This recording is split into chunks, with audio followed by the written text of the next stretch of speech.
திருப்படல்கள் 16 1-5 மற்றும் 11 முடிய. இறைவா, என்னை காத்தருளும். உம்மிடம் நான் அடைக்கலம் புகுந்துள்ளேன். நான் ஆண்டவரிடம், நீரே என் தலைவர், உம்மையன்றி வேறு செல்வம் எனக்கு இல்லை என்று சொன்னேன். பூவுலகில் உள்ள தூயோர் எவ்வளவோ உயர்ந்தோர், அவர்களோடு இருப்பதே எனக்கு பேரின்பம்.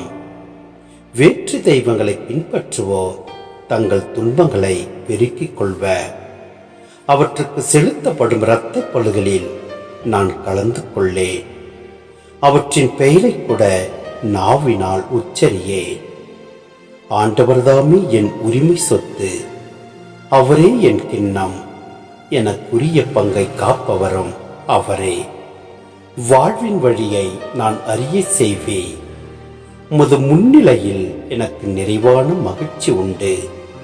உமது வலப்பக்கத்தில் எப்போதும் பேரின்பம் உண்டு.